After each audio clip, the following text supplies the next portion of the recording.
Hello. I see names there. I don't know if you're there. Hi, Hey, Donna. how are This you? is so weird. I just saw you in Bilbao. I know, so strange. This, this modern life. Yes, my Zoom. Zoom light. Tamara, I haven't seen you in a while. I know it's been a while, but you have been enjoying yourself in Spain. That's true. So Yes. how is Uh, Spain? I would imagine right now the weather's just gorgeous. well, Um, I'm not there. I'm back home in Seattle. Yes, yes, of course. But when Uh, you were there, when I was there, it rained a little bit, but it was nice.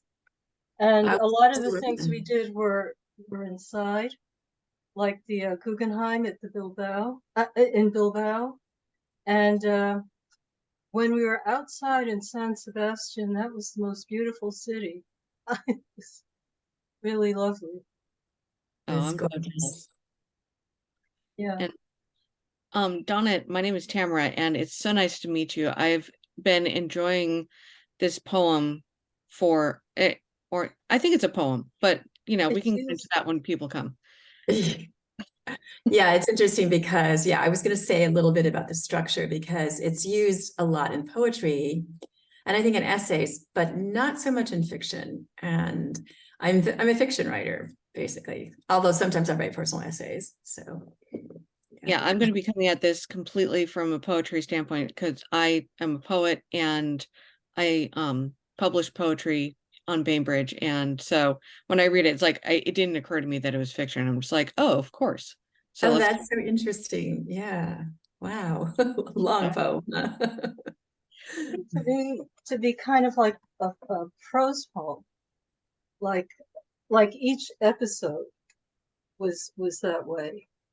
They all seem to come back around to whatever the beginning of the episode was. In other words, the letter. right. Yeah.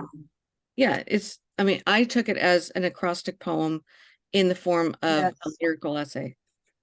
Yes. So So you didn't think of this, did you, John? Well, because I always think in terms of story.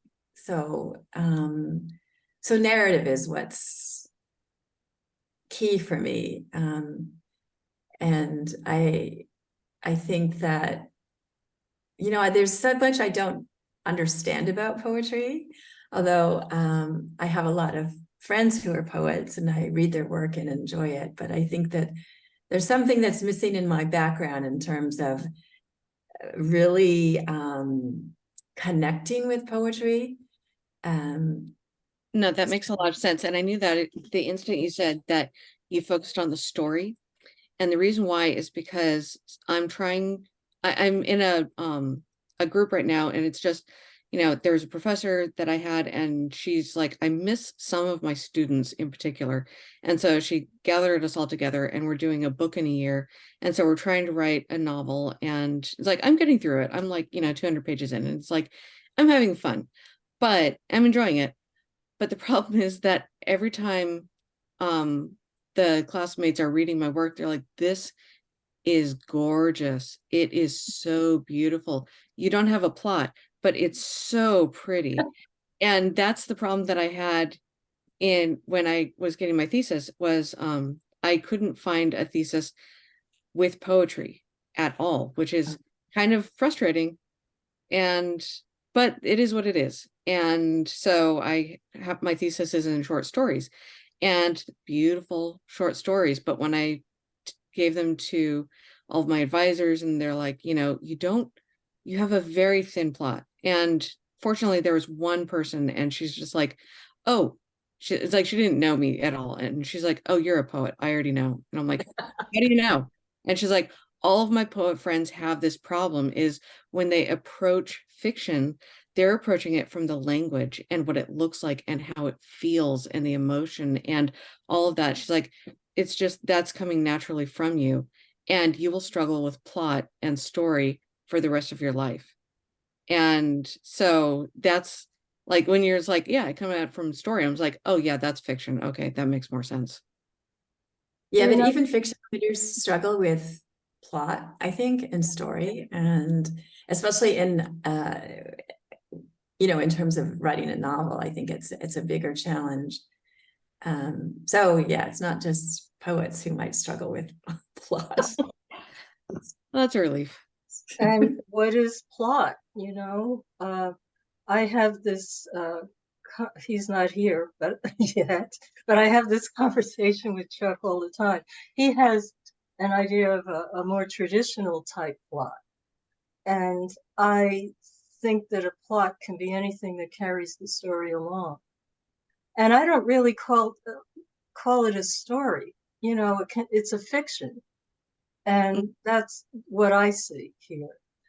Especially with yours. There are some stories in the book that are stories, but yours is a little bit different. Although I do feel a plot in it. These characters they have their arcs. They're growing. They're doing things that are moving them along. I do feel a plot. Yeah, Okay. Why are we talking about this? Hey, let's wait. I know. This is too interesting. And I'm really glad to see you at this distance. Yeah. It's actually sunny, or sort of sunny. It's a little bit cloudy in Seattle, but it's nice, cool, Oh, good. cooler than Malaga, I'm sure. It was a little cool today, but not. I mean, it was in the mid 60s, I think. But yesterday was a lovely day, fairly warm, and then we had a beach day. My sisters and I, they're visiting, so we spent the day at the beach, and it was great. So yeah. Hard to imagine a beach day right now. Maybe walking on the beach. Well, that was a contrast from the beach in San Sebastian, because that was very windy, cloudy, rainy beach, but beautiful. And the locals are swimming. I see why you like it there. Hello, Chuck. Are you connecting?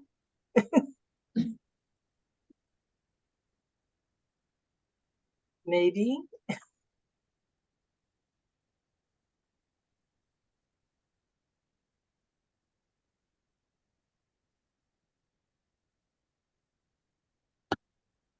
I think he might be having trouble.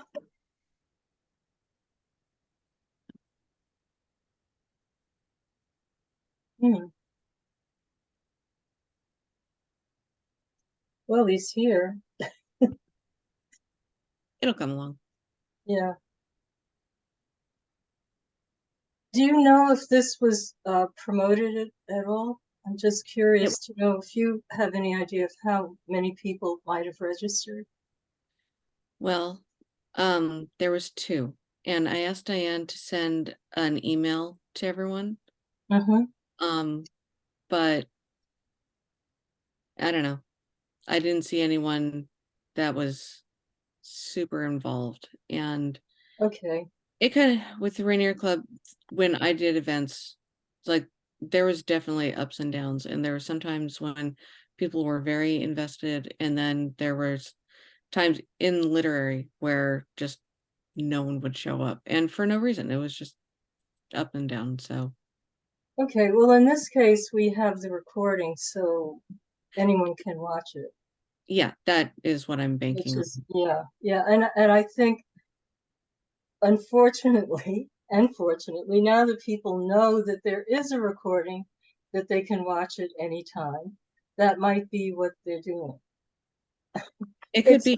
It's good for us because we have a record of this, but at the same time, it makes people lazy.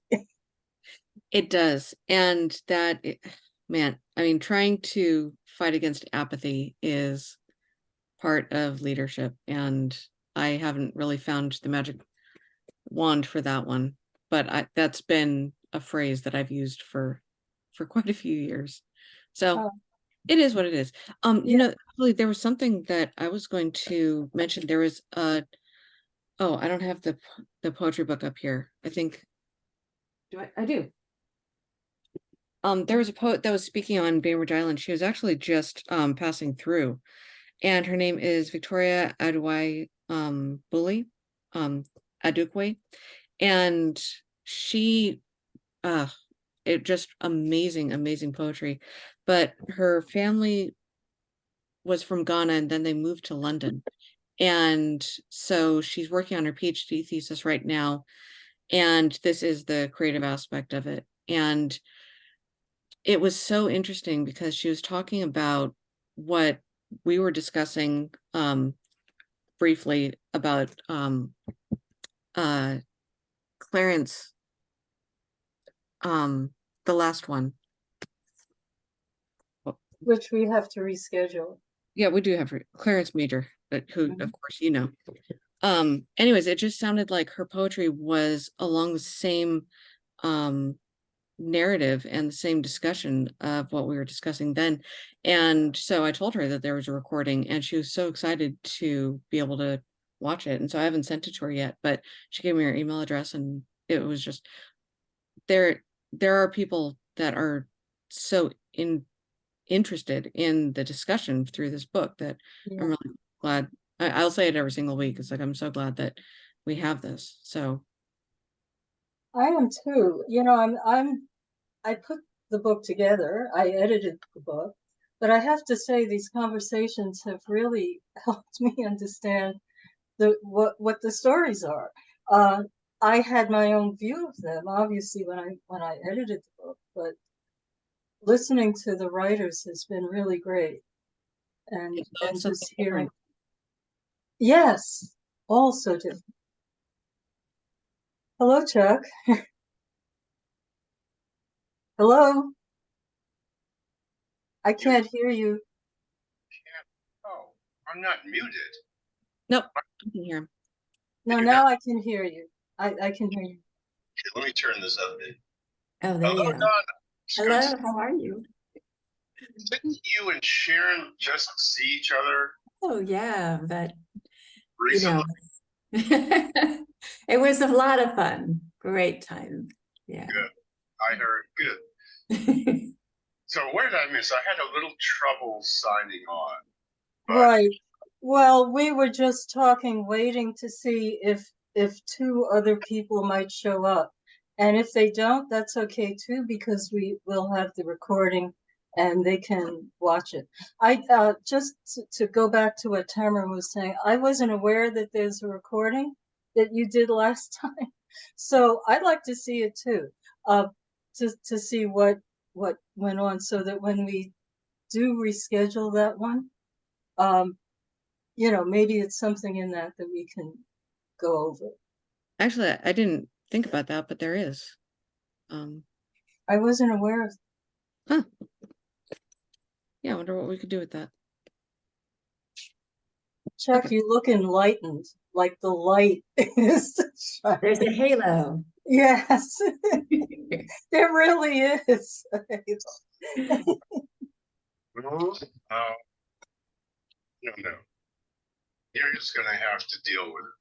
Okay. As long as you can hear me, that's really the important Yes, we can.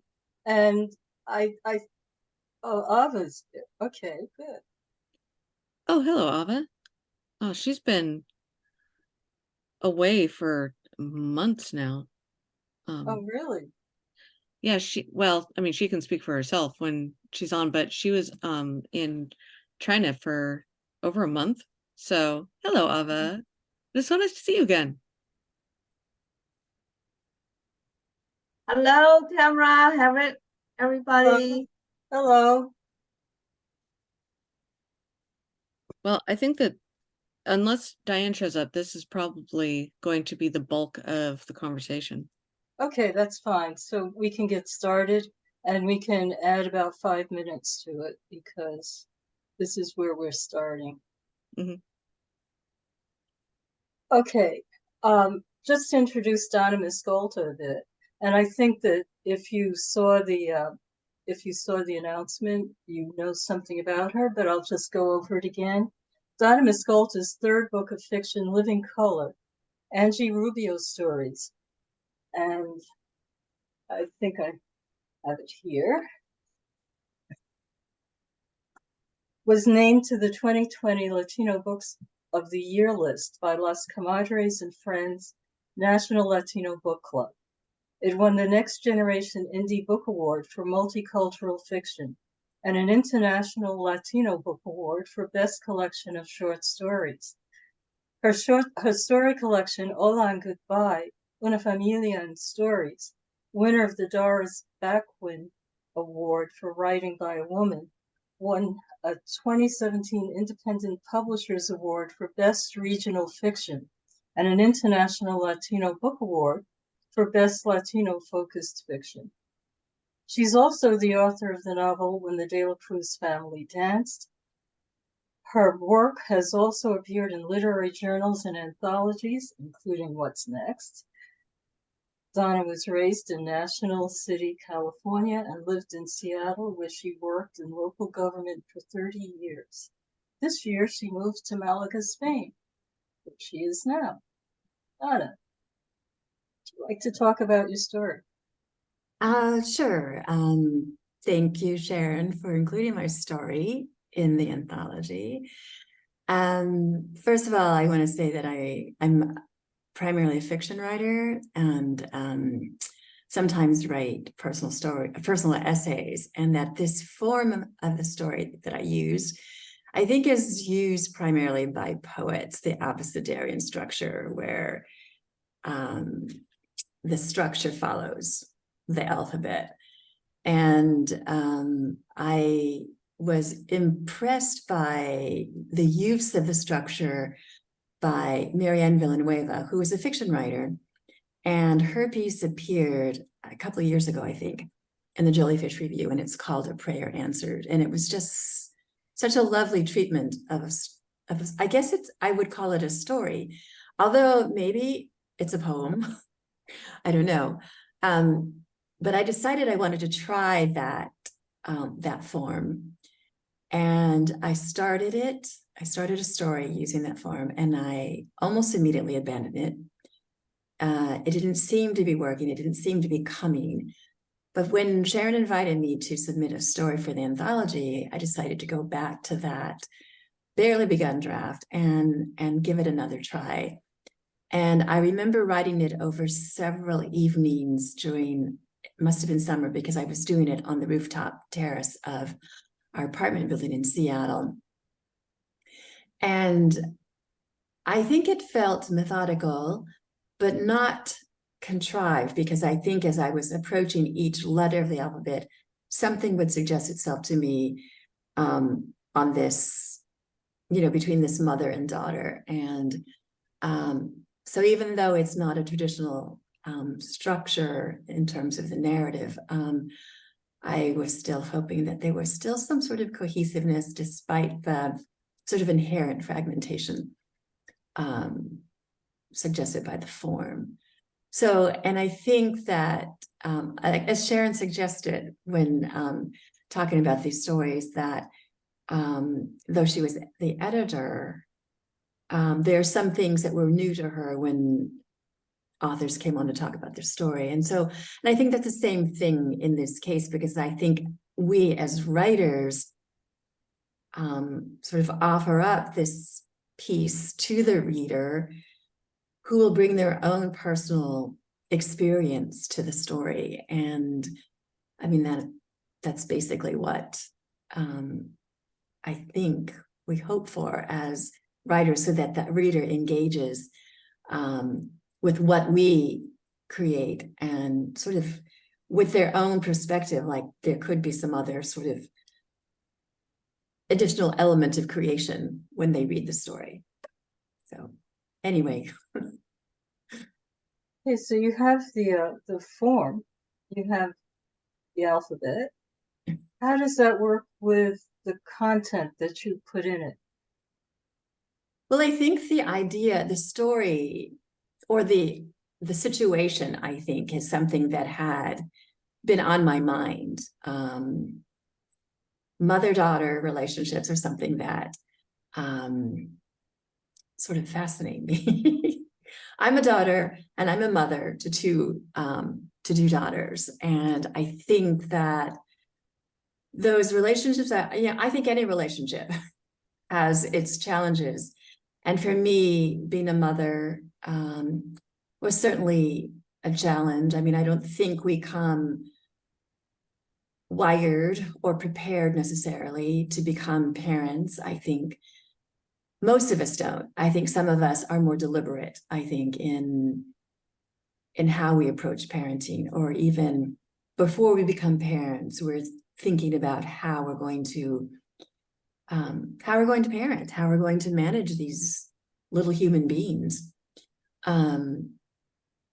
And I think most of us do it sort of by the seat of our pants, or with the help of parenting books on the bookshelf that we sometimes take out when we're particularly challenged.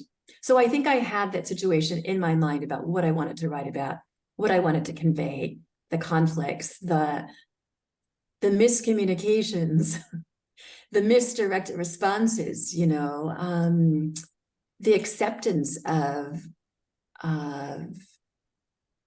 error and guilt and things like that. So that sort of form all those things that are part of any relationship, and how we try to navigate that stuff. So yeah, the story, I mean, the situation was that's how I always start with story. And I think emotions related that are related to those situations, I think that's where story starts for me. And so it's kind of like the A to Z of this relationship. But there are so many levels in this story. I mean, I'm going to call it a fiction, because I think that's really what it is. Probably something slightly different from a traditional story, obviously. But in this, you have not only the personal relationship, but you also have the relationship to the world and to the planet. So you have politics in this, you have climate change in this, you have personal responsibility. There are all these things that we can talk about. Which one would you like to start with? Well, first of all, I'd like to say that I love how you referred to this piece as a fiction, because you're right, it's not a traditional story. And I like that term. In terms of how the other things that are thrown in there, the politics, the climate change, I think that, well, my background in terms of my non-writing career was as an environmental educator. And so those are the topics I was involved in. Resource conservation and climate change, and how all of these things have a political element to it. I mean, in fact, everything in our lives, I think, has a political element to it. It's hard to avoid. And I think in our daily lives, those things are present, and they're putting stress on our lives, even though we're mostly focused on the things immediately before us, like getting our children to behave a certain way, or just those daily things that occupy our hours. But within that, we are aware of these other things that are in the world and that are affecting us, and how we are, while we're consumed with these smaller details of our lives, there's still these bigger things that will affect whether we survive on this earth. And I think as a grandmother now, those are sometimes things I don't like to think about. I don't like to think about the really negative things that my grandchildren are sort of inheriting in this in this world where, you know, that we've had our heads in the sand for so long and that's one of the references I made in the story, because I remember in this, when I was working and I can't remember, it was in the 90s. Like I started this job in, I think 87. And in the early 90s, we were already talking about climate change, but nothing was being done. Nothing was happening. And so, and now things are like at a really precarious point, because we haven't done anything. And I sort of think that's sort of how we deal with things in the world. And it worries me. And so anyway, how did all this get worked into the story? I just think that that's just part of our everyday lives, and it's unavoidable. And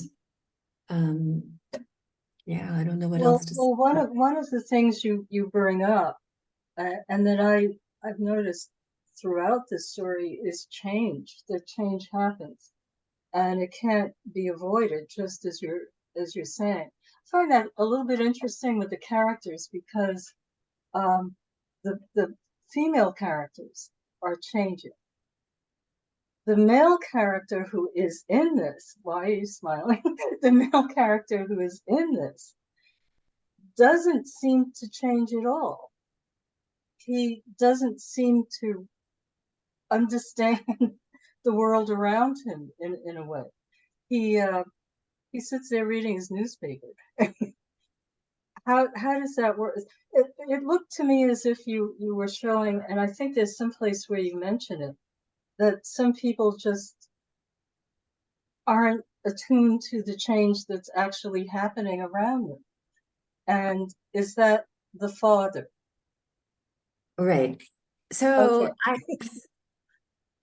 I think in some ways, and this is not, you know, true in every situation, but I think in a lot of ways, because I think that in our society where women carry the brunt of the childcare and the household tasks, oftentimes the male is disengaged because he's more focused on the job he does outside of the home. And so things that are happening within the home, in the family, sort of escape him. And, you know, as I said, it's not the case in every situation, but I think often that happens because we still have these traditional roles where even though the woman still works outside of the home, has a job, is contributing to the family income, if not, you know, earning the majority of the income in a lot of cases. As I said, I think women are still more engaged with the child rearing than the father. I think that, I mean, those things are so entrenched in our society, and it's hard to change that. So that, I think that's sort of what my perspective was when I was creating these characters. That's how I was Okay, seeing and the it. fact that she has a daughter, I guess she's relating to the daughter in a somewhat different way than the father would. Right. Yeah. I think I there's. have to say, I was very engaged with understanding my father. So, yes, you're right. It's not in all cases. Does anyone else have something to say before we go on? Well, I was very appreciative of the mother-daughter relationship because it is different. And I have 3 daughters, and they're all just completely different people from each other. But there are pieces of me in them. And so I know how I felt when I was, 12 to 15, and the change is so different. And the relationship with the mother does, from my perspective, come through language and what language you use. And so when I read this, I was looking, it's like, how is the language reflecting the relationship? In the same way that the form that you use reflects the function of the piece. And like the form has to be reflective. And so the word that you used was the fragmentation. And that was pretty much what I was looking for. I have a ton of notes on acrostic poetry because that is the perspective that I'm coming at. But it was the fragmentation was so much more important for this story to be told, because if it was just an essay, if it was all together, if there was paragraphs, it would have been the story would have been different.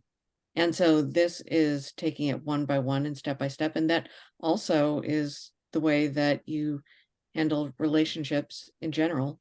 It's like you don't just, fire hose yourself at someone. That's a terrible idea. And especially with daughters, it's like it is a step by step. And so, but also from my perspective,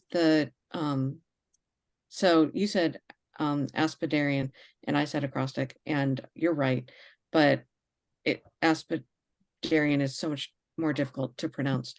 My mouth is just not, I'm not a speaker, I'm a writer. But for me, that was a way of baby stepping the reader through something. They're like, there's something really, really difficult that you need to understand that's happening. And it's too much to take at one time. So we're going to do it one at a time. And we're just going to analyze it gently. It didn't feel like it was demeaning, or that it was breaking it down into a lower understanding. It felt like every single section was honorable for that part, but it was really clear to me that it's like, this is a very difficult concept for you to understand, and you can't do it all at once. And so we're going to do it together. And so I think that like also including the relationship of a mother and a daughter just represented that the whole way through. And so that was how I read it. Well, yeah, Go ahead, Donna. no, that's so interesting to hear, because I do think it's a difficult relationship to describe and to analyze, especially when you're thinking about, okay, so the narrator is the mother, but she's also thinking about her own mother and the kind of relationship she had, and how these things can be sort of, I don't know, multiplied, but repeated, I guess, or not, because things are different with each generation. So I'm glad you brought that up, because there's also the factor of memory, which is what I think you mentioned. Each piece doesn't go in a progression. Sometimes it goes a little bit backward. And I don't mean backward in that sense, but backward in time, in that the narrator, or the person thinking, is thinking about how it was in the past and how to bring that to the present, and maybe even a little bit forward looking in some cases, and mixed in with climate change and politics and everything else. So you have kind of a circular thing going on in each section, but that in itself is bringing it forward to some sort of an end. That's how I read each section, and that's why I'm calling it a fiction. We were talking about plot before, and I think that if we use the term plot loosely, that's what the plot might be. That it's showing how you have these spiraling thoughts, and then it goes on to the present in thinking about the future. I don't know, does this make any sense to you in how you were writing it? That's how I was reading it. Well, I do think that as I was writing each fragment Mhm. that I was still trying to make the connections, well, with the past and the present. Yeah. And I was thinking, you know, as I think I mentioned earlier before we started, that plot is often a challenge for me. And I remember taking a class from Antonia Nelson, who said she was also plot challenged, and that sometimes plot can be created through, I'm trying to remember, but it was like through showing differences or showing different patterns, you know, throughout the story. And maybe this is something that I was trying to achieve with this structure. Yeah, you know, and it's sometimes when you try to think about what inspired the story or what your method was when you were writing it, I'm not always aware of what's happening when I'm doing it. Does anyone else have something to say about this, Tamara? I think you did. Oh, I have a ton of I could That's, take yeah. this entire conversation.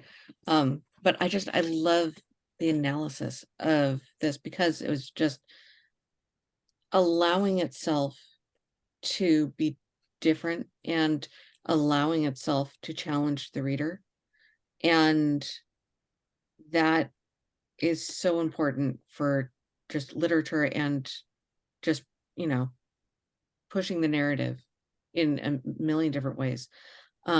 But one of the other things that with the balance and the contrast is so Ava actually gave a presentation on haikus a couple years ago, and naturally I don't understand haikus at all because I am versed in British poetry and American poetry, and so I'm going to be looking at it from just stanzas and language. And when she walked us through haikus, it was this balance of conflict of the self versus nature. And it was the balance in every single line.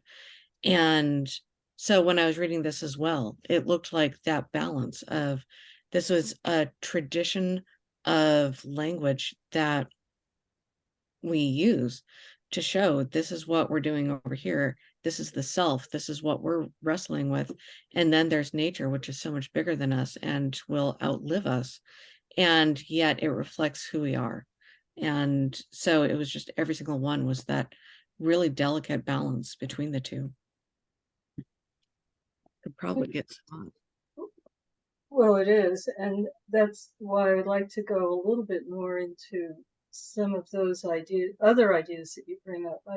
We can go back to the mother-daughter relationship, but you're also bringing up, let's do this one at a time, climate change.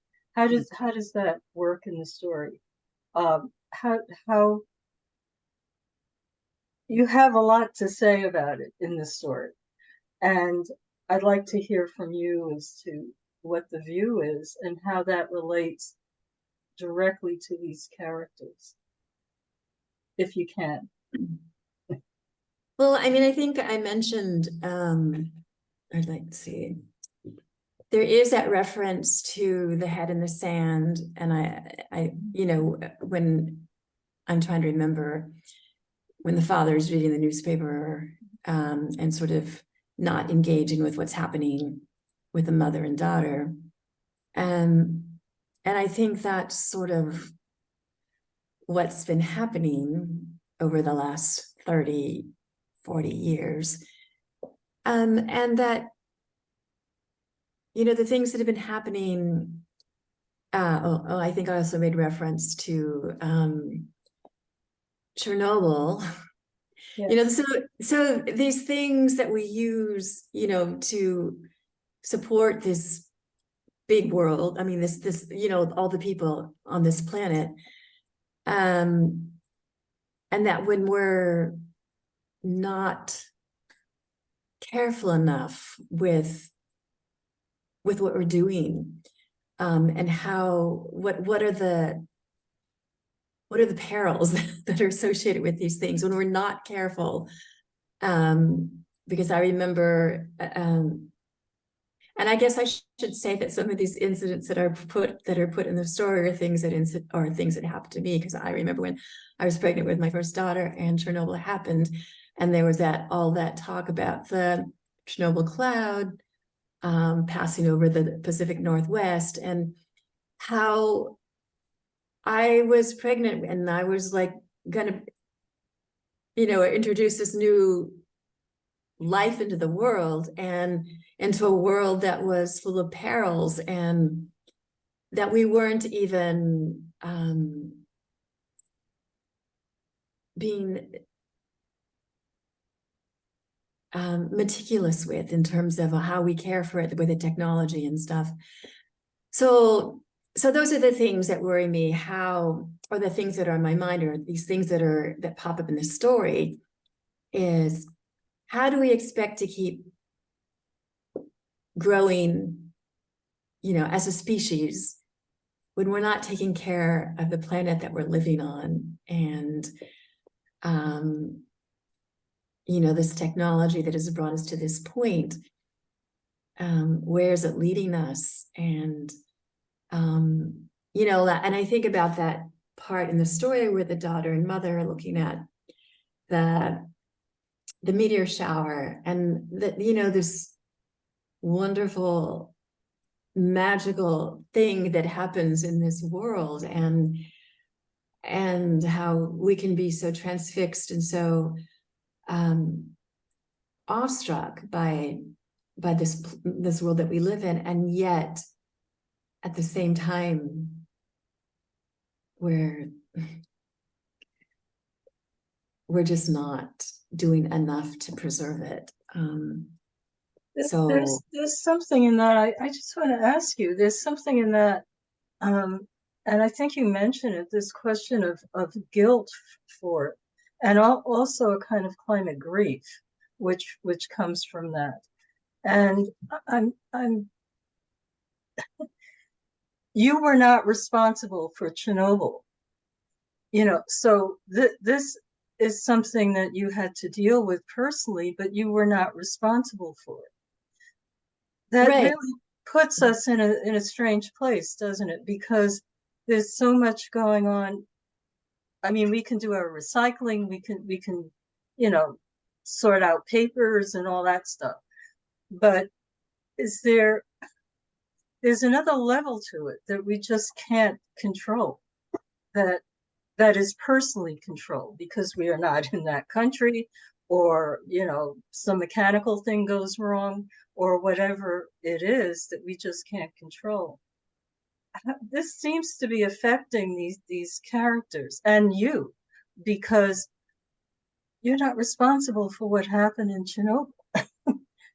No, but there's a collective guilt, I think, that we feel as Yes. human beings. And I think that, and so my career in Seattle, working for King County over 30 years, was teaching children and the public about conserving resources and recycling and doing what we can to protect the earth. But in the end, how much do those individual actions really count? I mean, we try to convince people that they matter, and they do to a certain extent, but what really matters are what are the decisions that our leaders are making. And so in a way, we do feel a bit helpless, and the only thing that we can do is, like, I don't know, try and make our voices heard, but sometimes we feel that they're not, and so we feel small, we feel helpless, we feel like inconsequential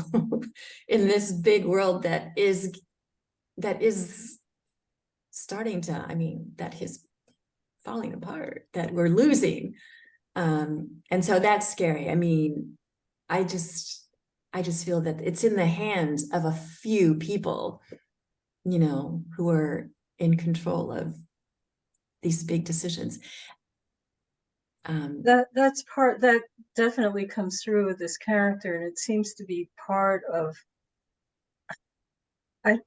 she's not depressed, I don't quite know what to call it, but it seems to be part of her emotional reaction to her daughter and the world in general.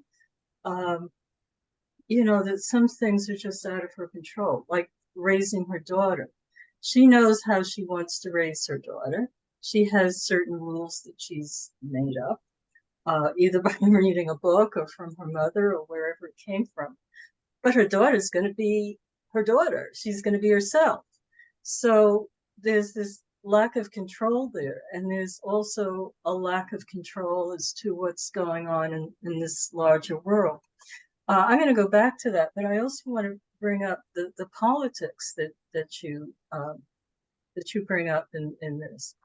There are a number of references to capitalist and whatever else you can talk about. Yeah, I mean, I think I mentioned there was a paragraph in there that sort of had a list of things. Yes. Right. So yeah, I mean, I do think that greed has a lot to do with what the state of the world is in right now. There's right. I mean, I think that's the basis of it. Greed. That's, you know, capitalism breeds. I mean, capitalism breeds greed, I guess. Or I mean, this whole thing about free market, and I mean, there's little room for generosity, I think, which I think is, and so I think that's lacking in so many things, you know, and so it produces things like, I mean, there's so much focus on I guess there's so much focus on money. And I think that's where we get lost. And I think that's so for this character, I think she feels frustration, she feels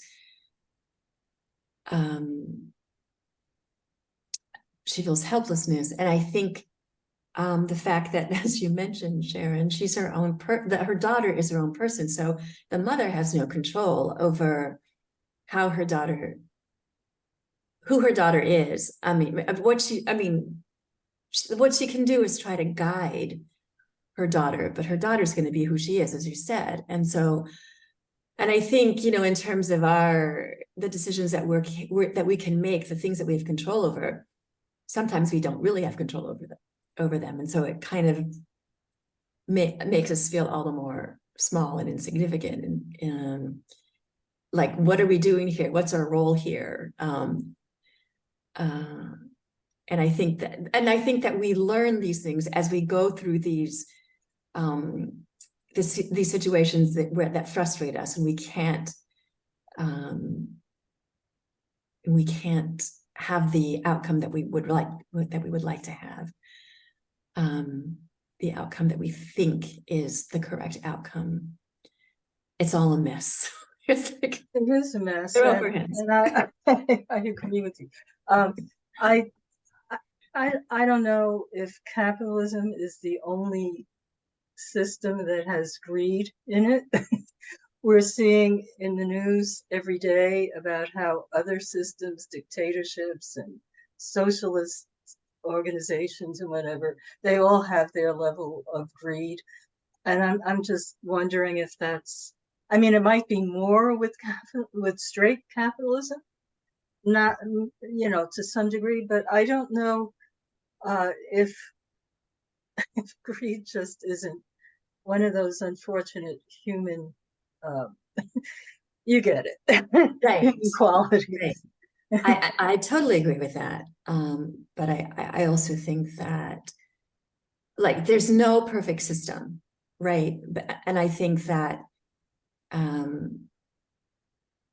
I mean, people have been writing about these things for ages.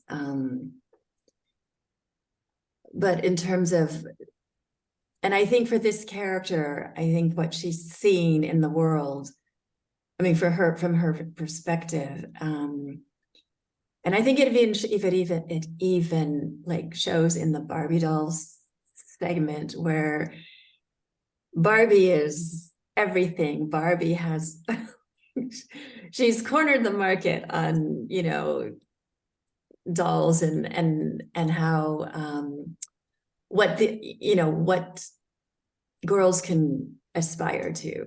You know, she has all these different professions, but in the end, it's like the maker of this doll is like, you know, this huge company that is making a lot of money. So right, okay, capitalism. That's just what this character knows because that's the system that she's grown up in. But yeah, it's not the only source of greed or the only example of greed. So yeah.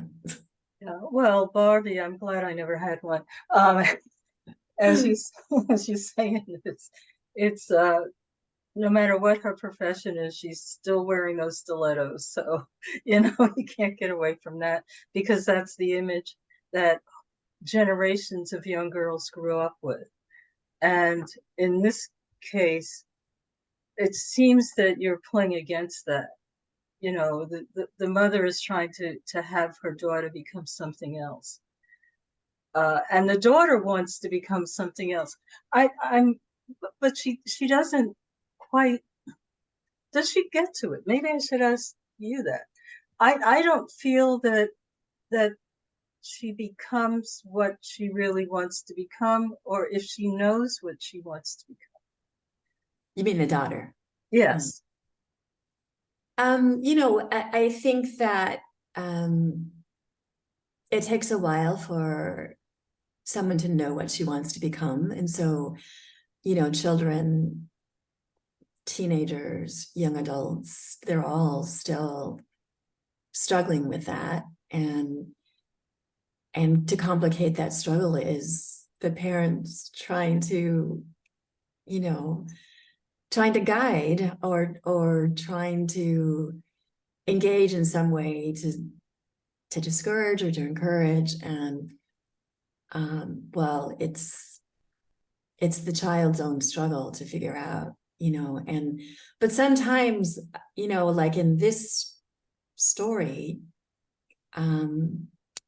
there's that instance of the eating disorder and the, you know, the where that how that's generated, what is the source of that, whether it's peer pressure, whether it's something that happens in the family that triggers it. I think growing up is a difficult thing to do. And oftentimes the parents don't know how to address those issues. Sometimes they're just, you know, it's a groping in the dark for answers. The mother seems to be trying to impose on the daughter by having these phone calls all the time or video calls all the time. And is that, did I misread that? Well, the Or video she's- calls I think are happening, you know, when the daughter has already moved away, and there's Exactly. and so I'm trying to remember in this story because it's been a while. Well, that's why I'm mentioning it, because she's just not letting up. She's she's going on with trying to control the daughter's life. And I think there's a great scene where the daughter is in some sort of home or institution or something, and she comes out screaming. I mean, that to me is like, okay, I want out of here. I want liberation of myself. I thought that was a great scene, although she is in an institution. So that kind of puts the wrap on that. And then she comes out, and I'm assuming she wants to be an actress. Is that, or an actor? Is that what it seemed to be?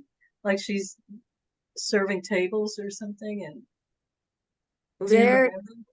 Yeah, I mean, I think again, I think as kids grow up and are trying to find their way in the world or trying to discover what path they want to take, there are a number of, hits and misses in terms of which path to go. And I think that's just part of the process. In the meantime, the parent is worried about where the child is eventually going to end up and whether it's going to be a good enough place, and not really.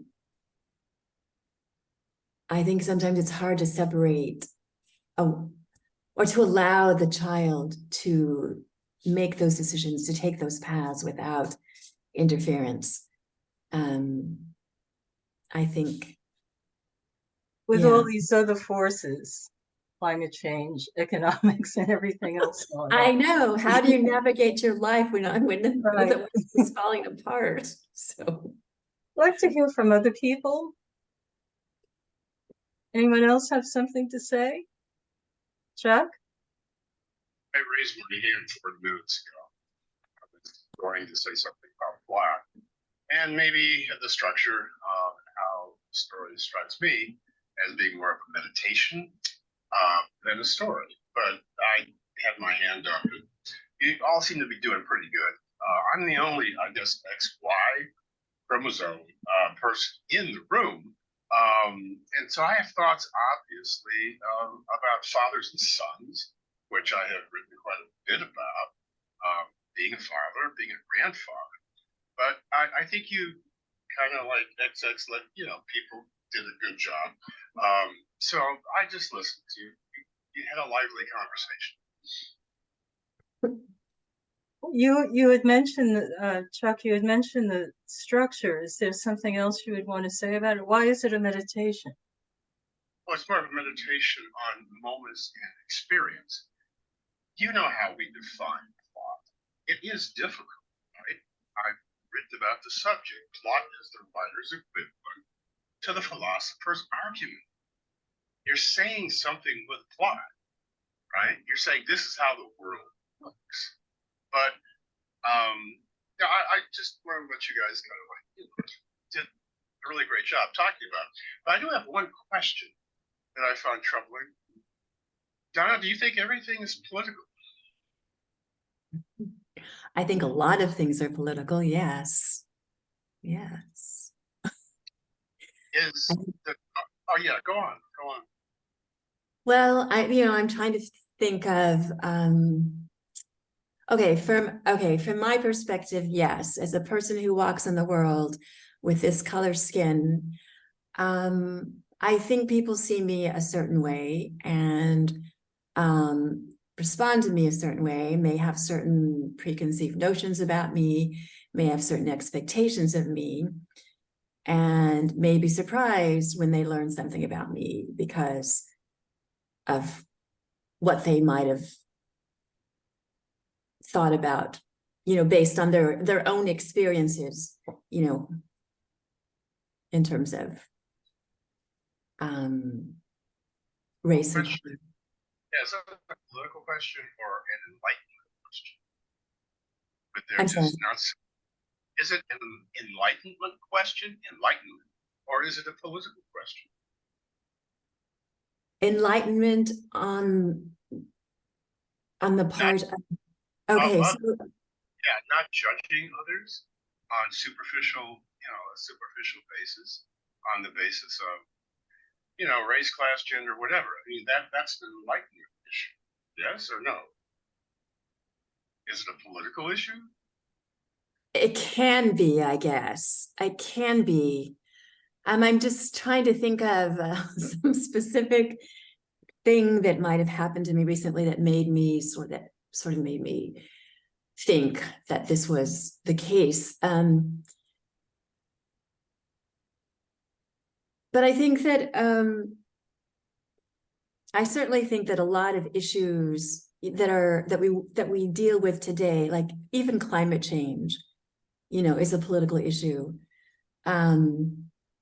I think of, I'm living in Malaga now, which is a beautiful place. And when I walk down at the port, I often see billionaire yachts. And I think that makes me think of political things, because how did they become billionaires? Because of how our political system or our our capitalistic system is how it operates, how it allows how it allows the existence of billionaires, rather than a more equitable distribution of wealth. So I don't know if that's exactly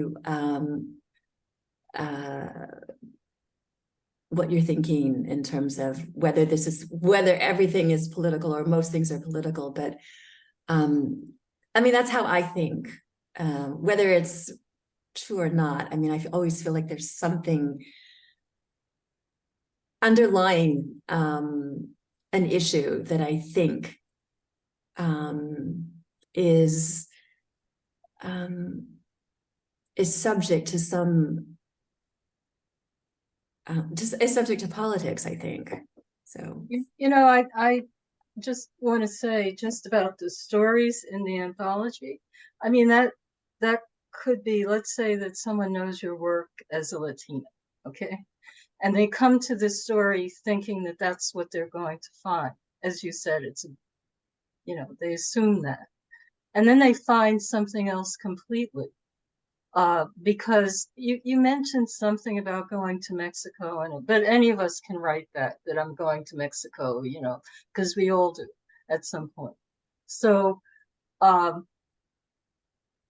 do you think that even in your work, there's that kind of assumption that you're supposed to write a certain kind of way because of who you are? I think there is, and I think that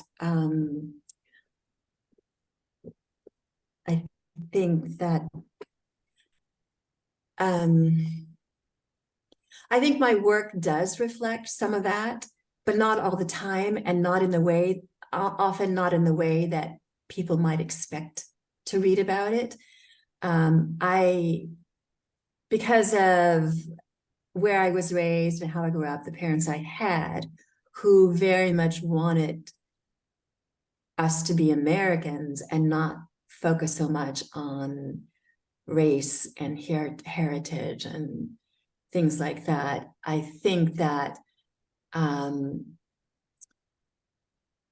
my experiences are different from someone else who looks like me and who may produce different work. So yeah, sometimes I think that people may have particular expectations of me when I put something out in the world, a story or an essay or something, and they may be surprised or they may be disappointed. But yeah, I mean, that's just. But that's not on you. No. Their expectation. Right. And also, people come to a piece with from their own experiences. So it can either be something that sort of verifies with their own experience, or something that can open up something completely different if they're open to it. I think that's sort of the magic of stories, I think, and essays. Well, just generally with art, I don't know if it's the role of the artist to give back to people what they already know or expect. That what would you be doing in that case? Right.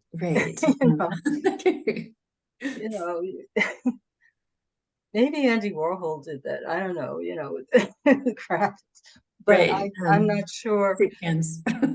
Yeah, I'm not sure if that's your role to just write what everyone would expect of you. I know I can't, because I don't know what everybody. I mean, right. I mean, I can only write what I can write. So. Yeah. Anyone else have something to say? Well, it's funny. I was actually just reprimanded by some fellow poets.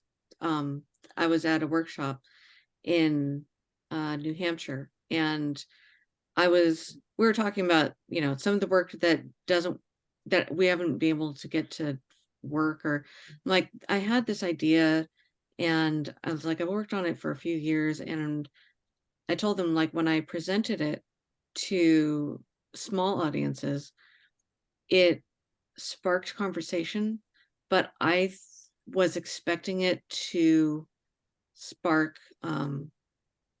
more of a camaraderie, like, oh, and I didn't see it from that perspective of, oh, this is something that means something to me, or I understand that reference. And it's like there was none. And every time I presented these ideas, the idea was it was going to be a metaphor of gopher wood, which was the wood that was used to build the ark in Genesis. And I thought that it was so profound that the first sacrifice was the trees, and then the trees were used to carry the life along. And I'm like, so what did the trees do? What happened with it? It's like there's a narrative of the trees. And I thought that that was a fun idea, but they're like, I don't know what gopher wood is, and I've never read Genesis. And it was just, these were just references that I thought were going to connect somehow.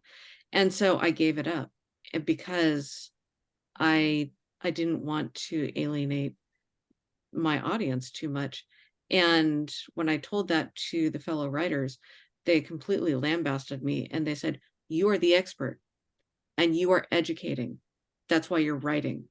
And I'm like, I felt so dumb. I'm like, yes, that is what we're supposed to be doing. And so with this, it's like, that's the perspective that I'm coming at, is this is the expert, and as the writer, you are educating, and the reader is going to learn something from it.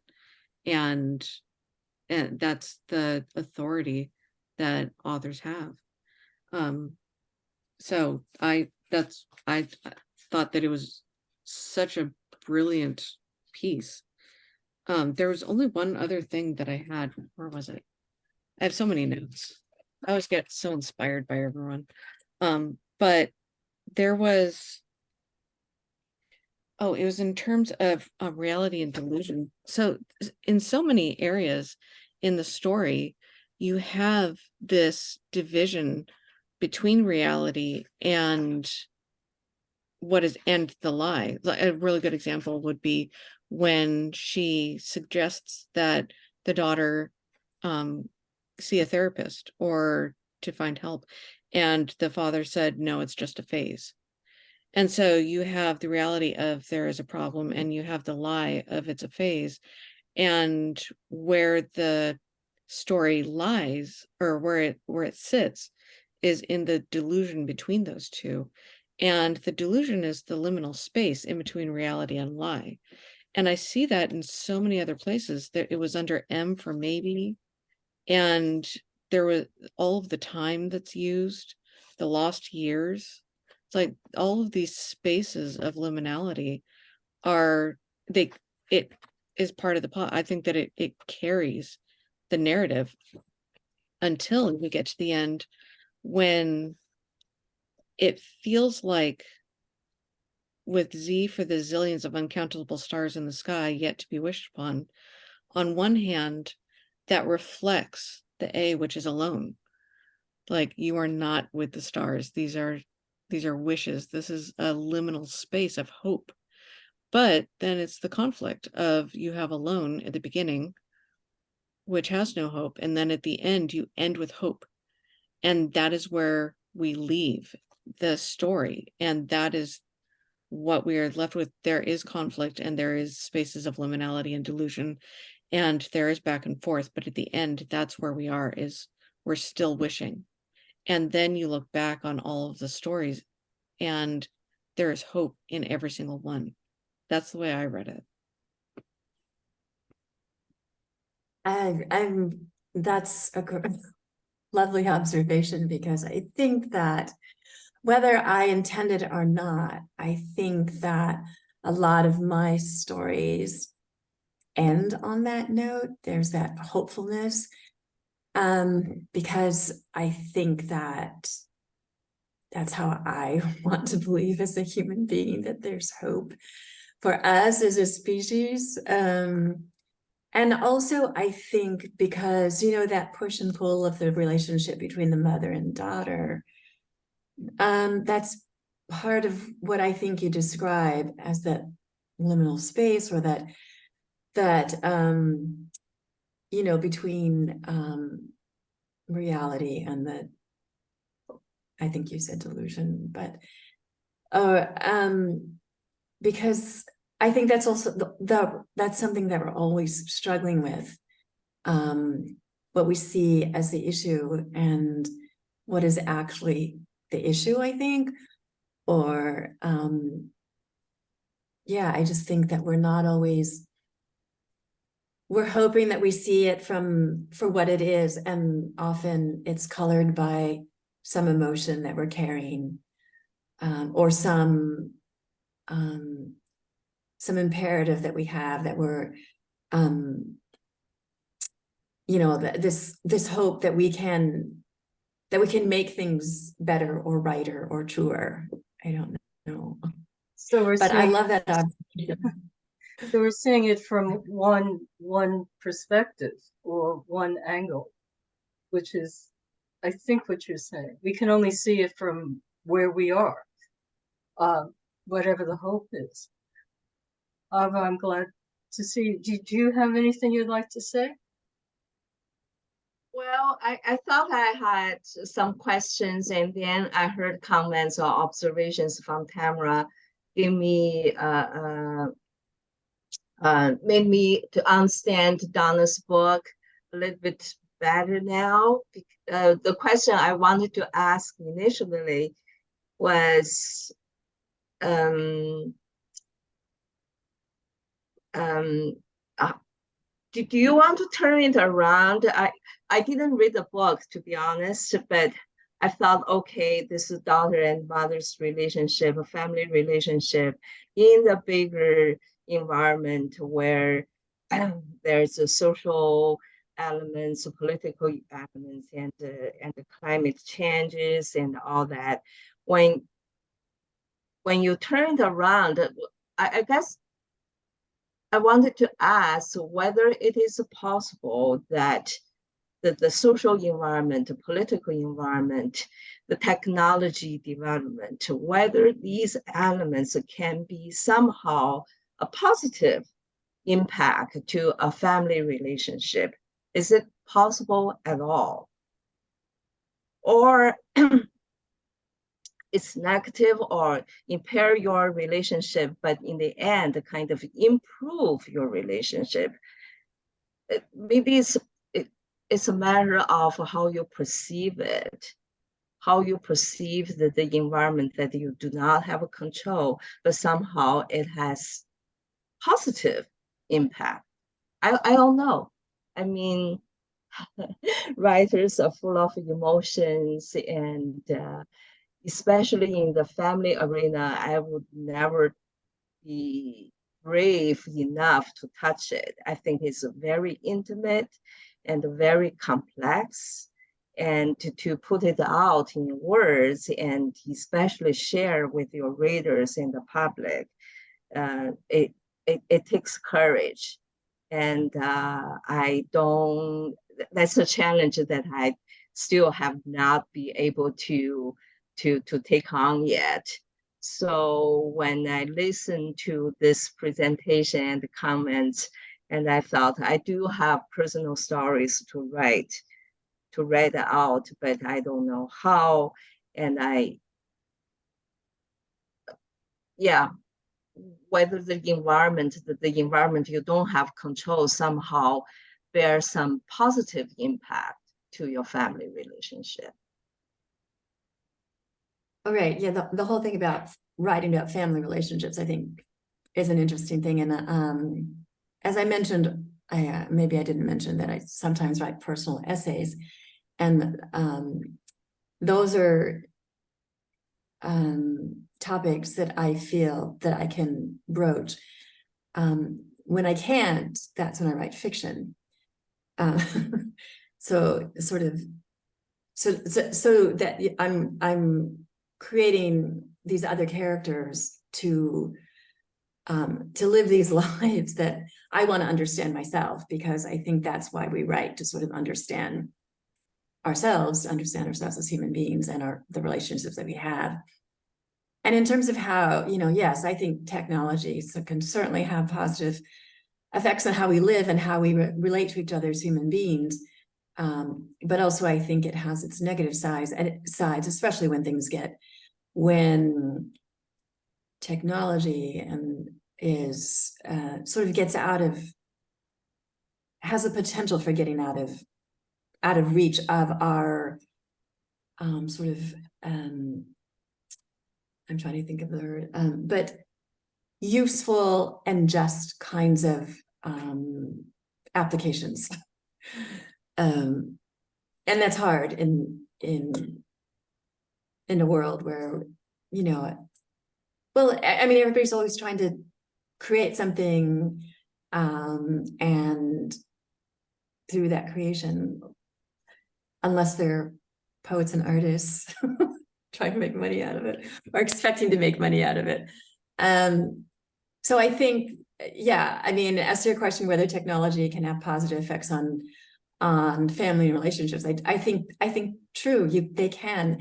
But I think when we're writing, we're often writing about conflict, right? And so that's where these other things arise, the conflict that we have within ourselves, the conflict that is complicated by our relationship to the natural world. So all of these things sort of get mushed together in our desire to exist in a happy place, I guess, because that's basically what we do when we're writing a story, I think, to get past the conflict, to be in a place where things are working great for us. Or just working. Or just working, exactly. Anyone else? Tamarah? No, this I is thought just, I saw you. Thanks. oh no, I'm agreeing with everything. So it was really lovely. I really appreciate stories that really force you to expand yourself and expand the language and just kind of like release a little bit. And so this was exactly what literature should be doing, I think. Anyone else? That wasn't a hand raise. Or was it? Sure. From the screen, but I'm listening. Oh, okay. Okay. Well, in that case, I think we covered a lot of what's in your story, and there's so much more I'm sure that we can talk about. But I think that we've had really a very good, thorough conversation about it. And I appreciate that you stayed up until, what is it, 9 o'clock there now? Yeah, it's just a little after 9. Oh, okay. There's So still people outside walking it's around, dinner time. eating It's dinner, time. having drinks. Yes. So yeah, this was great. Thank you, Sharyn, for including my story, and thank you for this evening. It's been a great pleasure hearing questions and comments and really wonderful insights about the story, because it's always so interesting to hear what people are seeing in the story. Because I don't think as writers we're always aware of what No, we're writing. no, not even. Okay, well, thank you. Thank you, Donna, and everyone else for being here. And I'll see you in a couple of weeks. I enjoyed And it. Thank you. Night. Yes, good night, Donna. And good afternoon to everyone else. Okay, bye now. Bye.